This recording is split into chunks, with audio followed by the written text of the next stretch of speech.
Hello everyone, welcome to English Written Classes. Exercise 84. Get ready.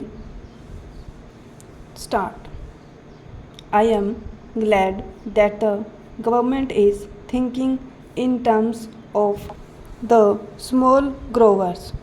By all means, give them representation, but let not an attempt be made as though the bigger growers are not looking after the interests of the small growers, because that is far from the truth. If the coffee board has achieved one grand result, it is to rehabilitate and help the small growers. So far as the question of payment from the pool is concerned, the small grower gets the full amount due according to the costing the moment he delivers the coffee. There is a separate method of costing and the whole amount is paid immediately, whereas in the case of the bigger growers it is not so. Payments are made as and when coffee is sold in the market and abroad.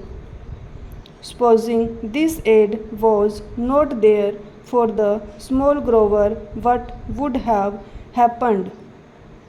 He would have had to make distress sales. He would have had to take whatever the market was able to offer, and he would not have had the benefit of export prices, which rule as much as 100% over and above the home prices. The price of coffee abroad is twice as much as it is in India. The small grower would not have had the ghost of a chance of getting higher prices by the sale of coffee to foreign countries.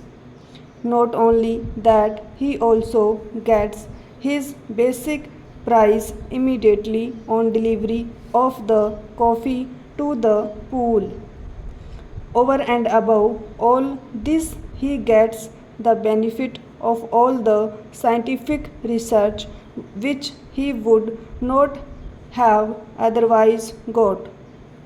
He gets all the aid from the bigger growers because, as my honorable friend said yesterday, it is to the advantage of the bigger planters to help the smaller ones.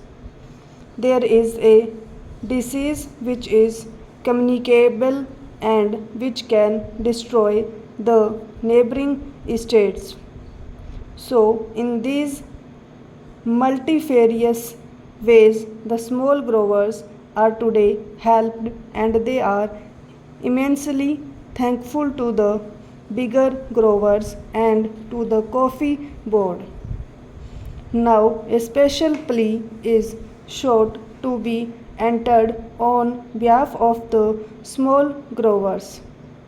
What I say is that we can have representations for small growers on the board, then is perfectly right, but let there be no suggestion whatever to the effect that the cause of the small growers was neglected.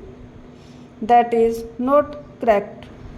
As regards financial aid, that is a state problem, that is a union problem, and that is a problem for the whole of the country in respect of all developmental activities.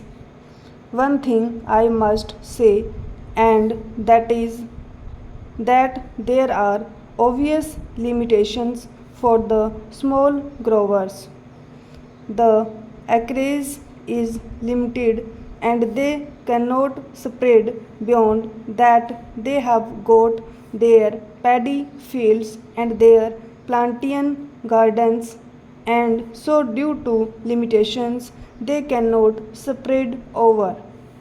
Any development of coffee means a large acreage, and that is not available to small growers.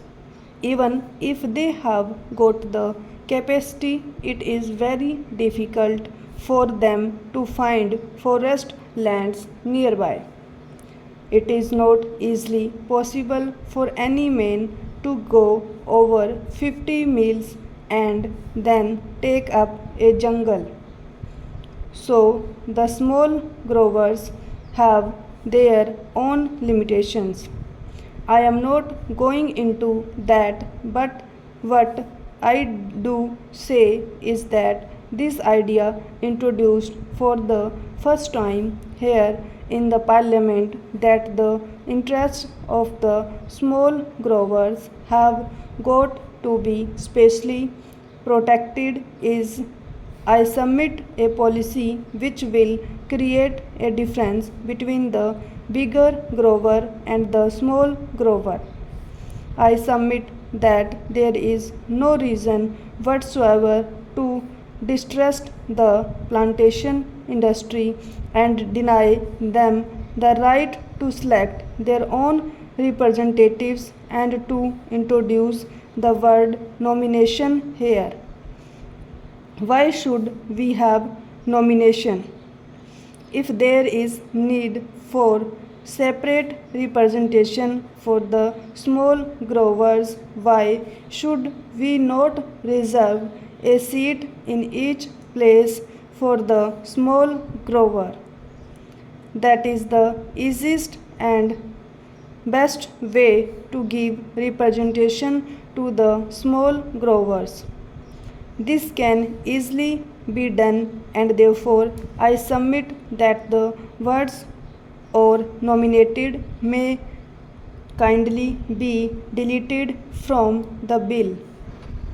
I do not know whether the procedure would permit of it because there are certain difficulties, but in any case, if at least we get an assurance from my friend that these 12 are going to be elected, it would be something gained for a poor like me and for the industry. After the question of constitution of the board comes the question about the chairman. On that question, I hope, sir, that the House will kindly appreciate that for more than one reason it would not be the best arrangement to have a whole-time appointed chairman.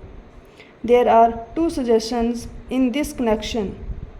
My honorable friend's suggestion is that it must be an elected office, as hitherto he has also said that out of the 13 years only for 1.5 years has there been a planter as chairman, otherwise the post was always held by an officer. Stop.